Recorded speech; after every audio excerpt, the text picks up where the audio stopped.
S Alam S Alam সেই ইসলামী bank দখল করেছে। আপনারা জানেন যে ইসলামী ব্যাংকের যে পরিচালনা পর্ষদ, আমি শুধু একটা ব্যাংকের উদাহরণ দিচ্ছি। তো পরিচালনা পর্ষদ নিয়ন্ত্রণ করত জামাত। আর সেই পরিচালনা পর্ষদ নিয়ন্ত্রণ করতে গিয়ে তাদের হাতে আসলে ব্যাংকটির কোনো শেয়ার ছিল না। তাদের হাতে যে শেয়ার ছিল, মানে সম্ভবত ইবনে সিনা ট্রাস্ট বা এই ধরনের যে গুপ্ত জামাতি কতগুলো সংগঠন আছে না, ইবনে সিনা আছে, আল রাজি আছে, এরকম অনেকগুলো প্রতিষ্ঠান। তো ওদের সাকল্যে 2% শেয়ার ছিল। এই 2% শেয়ারের হয়তো একটা শেয়ার বা 5টা শেয়ার, 10টা শেয়ার শাহ আব্দুল হান্নানকে দেওয়া হলো, মীর কাসিম আলীকে দেওয়া হলো, মানে ওই যে আগে আবু জাহের তাকে দেওয়া হলো।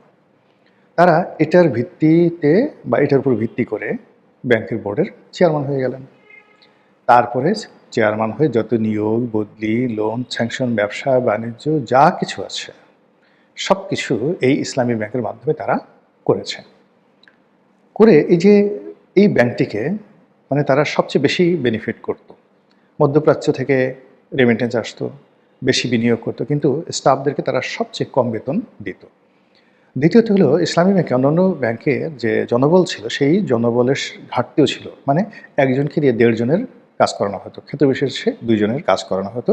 এই পুরো জমানাতে এই কাজ করে তারা যে বিপুল পরিমাণ অর্থ এখান থেকে লাভ করেছে, সেই অর্থ বিভিন্ন সিএসআর ফান্ডের নামে, বিভিন্ন কর্মকাণ্ডের নামে তারা সেই টাকাগুলো মূলত দল গঠনে ব্যয় করেছে, প্রতিষ্ঠান গঠনে ব্যয় করেছে। এবং তাদের বহু প্রতিষ্ঠান, জামাতি প্রতিষ্ঠানে তারা যে কত টাকা মানে সেখানে বিনিয়োগ করেছে, এবং সেই বিনিয়োগ যে মানে যাকে বলা হয় সুদে আসলে ফেরত আসা তো দূরের কথা, এবং সেটা যে কীভাবে নষ্ট হয়ে গেছে তা যদি তদন্ত করা হয় অনেকের চোখ কপালে উঠবে। আপনাদেরকে বলি, এই যে দেখেন না, নয়া দিগন্ত মিডিয়া, দিগন্ত টেলিভিশন। তো দিগন্ত টেলিভিশন, নয়া দিগন্ত মিডিয়া, এই মিডিয়াতে বিনিয়োগ করেছে কে? ইসলামী ব্যাংক। এবং এই বিনিয়োগ নিয়ে তারা আবার শেয়ার মার্কেটে এদিকে পাবলিক শেয়ারে গেছে। পাবলিক শেয়ারে গিয়ে জনগণের টাকা আবার দিগন্ত মিডিয়া নিয়ে, সেই দিগন্ত মিডিয়া এখন বন্ধ হয়ে আছে। নয়া দিগন্ত দুগ্ধ করে চলছে। আমি নিজে 4-5 লাখ টাকা পাবো, 3-4 বছরের লেখার টাকা তারা দিতে পারছে না। এই হলো জামাতের ইনসাফ আর লেনদেনের ভূমিকা। এইভাবে বহু মানুষ, বহু প্রতিষ্ঠান, ওই যে মাহমুদুর রহমান সাহেব যে আমার দেশের সম্পাদক, তার পত্রিকা তো তাদের প্রায় 40-50 কোটি টাকার মতো সেখানে বিনিয়োগ করা আছে ইসলামী ব্যাংক। তো সে টাকা তো মাহমুদুর রহমান সাহেব দিতে পারেনি, উনি পুরো সময়টাতে ছিলেন, সেটা বেড়ে এখন কয়শো কোটি টাকা হয়েছে আল্লাহ জানে। আবার যখন এই যে পট পরিবর্তন হলো, সেই মাহমুদুর রহমানের আমার দেশ আবার বের হলো, নিঃসন্দেহে তাকে সেইগুলো রিশিডিউল করে দিতে হয়েছে। তো এই কাজগুলো জামাত এত ম্যাটিকুলাসলি দ্রুততার সাথে অতীতে করতো, যেটা বাইরে আসতো না। সবাই মনে করতো সুবহানাল্লাহ, না জানি কত ভালো একটা ব্যাংক, সবাই বিশ্বাস করতো, এবং মানুষের সেই বিশ্বাসকে পুঁজি করে পুরো ইসলামী ব্যাংকিং সেক্টরে তারা যে আধিপত্য বিস্তার করতো, মানে তাদের লোক, যে কটা ইসলামী ব্যাংক আছে তাদের যে সারিয়া বোর্ড, সেই সারিয়া বোর্ডগুলো নিয়ন্ত্রণ করতো জামাতি আলেম ওলামারা। বাংলাদেশের যত জামাতি আলেম রয়েছেন তারাই এ সকল সারিয়া বোর্ডের সাথে জড়িত থেকে ইসলামী ব্যাংকগুলো তারা নিয়ন্ত্রণ করতেন। এমনকি বাংলাদেশ ব্যাংকের যে সারিয়া বোর্ড রয়েছে সেখানেও তারা নিয়ন্ত্রণ করতেন, এমনকি আওয়ামী লীগ জামানাতে। এরকম অবস্থা ছিল তাদের। সেই জায়গা থেকে আওয়ামী লীগ বের হয়ে আসার জন্য তারা এই প্রথম এস আলমের মাধ্যমে তারা এই ওপেন মার্কেট থেকে, যেহেতু এটা public limited company, open market থেকে শেয়ার কিনে শেয়ারের ভিত্তিতে তারা নিয়ম নীতি ফলো করে তারপরে মানে বোর্ড তারা দখল করে। এবং পরবর্তীতে যখন এসএলএম এটা দখল করার পরে যারা বড় বড় বিদেশি শেয়ার হোল্ডার ছিলেন, সৌদি আরবের যারা মালিক ছিলেন, এডিবি ছিলেন, আইডিবি ছিল, এডিবি না আইডিবি ইসলামিক ডেভেলপমেন্ট ব্যাংক ছিল, তো তারা এখান থেকে তাদের শেয়ার এসএলএমের কাছে বিক্রি করে দেয় বা প্রত্যাহার করে দেয়, এগুলো আবার এসএলএম কিনে। এখানে দুটো বিষয় আছে, অর্থাৎ ব্যাংকটা পরিচালনার ক্ষেত্রে এসএলএম যে কাজটা করেছেন সেখানে তিনি নিয়ম নীতির জোর জবরদস্তি করেছেন। এখানে চেয়ারম্যান থেকে শুরু করে যারা ছিলেন আগে, যারা এমডি ছিলেন, কর্মকর্তা ছিলেন, জামাত মান্ডের লোক ছিলেন, তাদেরকে তাড়ানোর ক্ষেত্রে ডিজিডিএফআইকে ব্যবহার করা হয়েছে, কিন্তু নিয়ম মানা হয়েছে, কাগজপত্র সব কিছু ওকে আছে। অন্যদিকে এই ব্যাংকটি নেওয়ার পরে তারা কিন্তু এখানে ব্যাপক সংস্কার করে, প্রচুর জনবল বৃদ্ধি করে, প্রায় 6-7 হাজার লোকের চাকরির সংস্থান করে।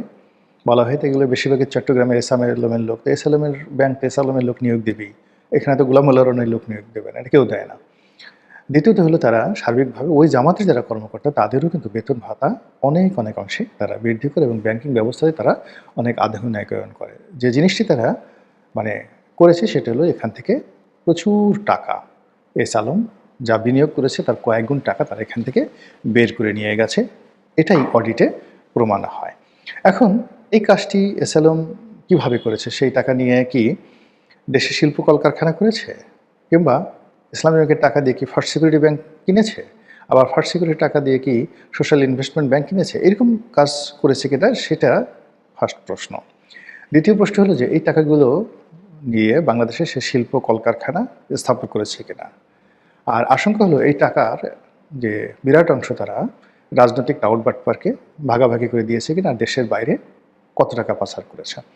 তো what ever maybe, Islami bank কিন্তু চলছিল। বাংলাদেশের অন্যান্য যে ব্যাংকগুলো আছে সেই ব্যাংকগুলোর তুলনায় ইসলামী ব্যাংক কিন্তু চলছিল।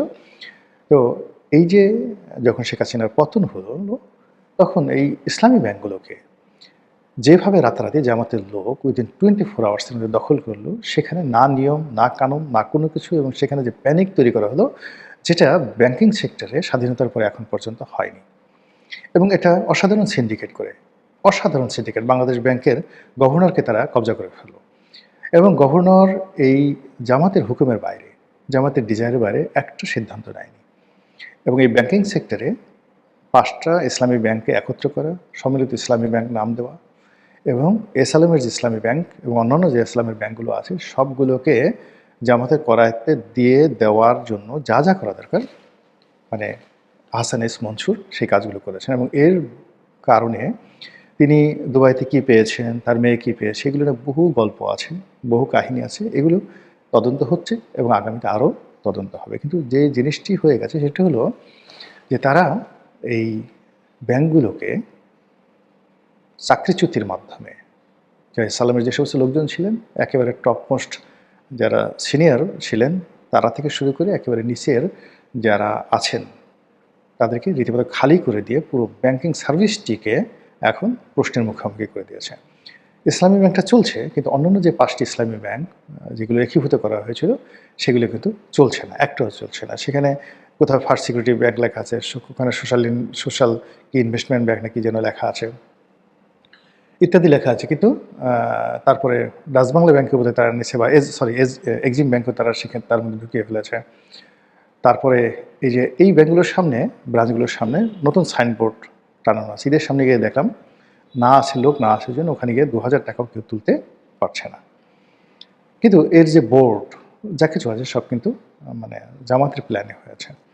এখন এই যে বাংলাদেশের বৃহত্তম ইসলামী ব্যাংক এখন যে অবস্থায় আছে, আর বাকি যে 5টা ব্যাংক একীভূত করা হয়েছে এবং তাদেরকে কেন্দ্রীয় ব্যাংক থেকে মুদ্রা ছাপিয়ে যেভাবে 30,000 কোটি টাকা তারল্য সরবরাহ করার যে সিদ্ধান্ত নেওয়া হয়েছে, এটা যদি এই জামাত ব্যাক্ট বা জামাত নিয়ন্ত্রিত ম্যানেজমেন্টের কাছে তারেক রহমান সাহেবের সরকার দেয়, এই সরকারের মানে এই প্রথম পতন শুরু হবে এই ব্যাংকিং সেক্টর থেকে।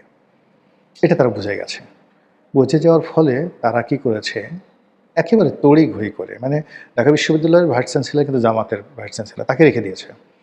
আওয়ামী লীগের রাষ্ট্রপতি তাকে রেখে দিয়েছে, সেনাপ্রধানকে রেখে দিয়েছে, আওয়ামী লীগের সেনাপ্রধানকে রেখে দিয়েছে। এমনকি ডক্টর মোহাম্মদ ইউনূসের সেই বিডার আশিক তাকে রেখে দিয়েছে, পররাষ্ট্রমন্ত্রীকে রেখে দিয়েছে। কিন্তু বাংলাদেশ ব্যাংকের গভর্নরকে তারা একটা মিনিটও সময় দেয়নি।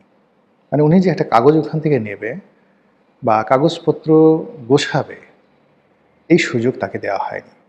তো কাজেই বাংলাদেশ ব্যাংক, সম্মিলিত ইসলামী ব্যাংক এবং ইসলামী ব্যাংক, তার সঙ্গে জামাতের সিন্ডিকেট, তার সঙ্গে গভর্নর আহসান এস মনসুরের যে সিন্ডিকেট যে কাজ করছিল, সেই জায়গাতে অনেকটা মানে যে বলো ইরানির ড্রোনের মতো, শাহের ড্রোনের মতো তারেক রহমান সাহেবের যে পলিসি আঘাত করেছে।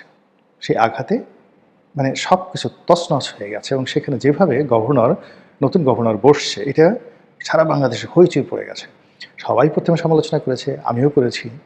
কিন্তু ভিতরে যে কারণ, সেই ভিতরের কারণ যখন বিভিন্ন মহল থেকে আমরা জানতে পারলাম, তখন মনে হয়েছে যা হয়েছে ভালোই হয়েছে, এর চেয়ে তার ভালো হওয়ার মানে কিছু ছিল না।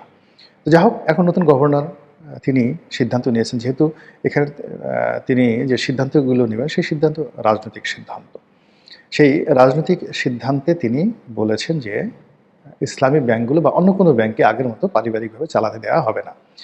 কথাটা আপাত দৃষ্টিতে আওয়ামী লীগকে মেনশন করে বলা হলেও এখন তো আওয়ামী লীগের কোনো মানুষ কোনো ব্যাংকে নেই, তারা চালাচ্ছে না, চালাচ্ছে জামাতের লোকজন। তো তাদেরকে চালাতে দেওয়া হবে না, এটা হলো স্পষ্ট। তো সেই ক্ষেত্রে এই যে বড় বড় ব্যাংকের পরিচালনা পর্ষদে বিএনপির লোকজন আসবে, চেয়ারম্যান, এক্সিকিউটিভ কমিটির চেয়ারম্যান, ভাইস চেয়ারম্যান বিএনপির লোকজন আসবে, কিন্তু সঙ্গে সঙ্গে মূল মালিক যারা শেয়ার হোল্ডার আছেন তাদের হাতে কিন্তু ভোটিং পাওয়ারটা চলে যাবে। এবং সেই অর্থে এস আলমরা কি আবার নতুন কোনো বেশ ধরে নতুন কোনো পরিচয় ফিরে আসবে, নাকি এস আলম তাদের শেয়ারগুলো তাদের যে বিশ্বস্ত মানুষ রয়েছে সরকারের মধ্যে তাদের কাছে হস্তান্তর করবে for the limited period of time? দেখা যাক কি হয়। আমরা যারা আমজনতা আমরা চাই জনগণের আমানত সুসংরক্ষিত থাকুক, অর্থনীতির গতি সচল থাকুক, বাংলাদেশে একটা ব্যাংকও যেন দেউলিয়া না হয়, এই প্রার্থনা আল্লাহর কাছে করছি। আসসালামু আলাইকুম রহমতুল্লাহি ওয়া বারাকাতুহু।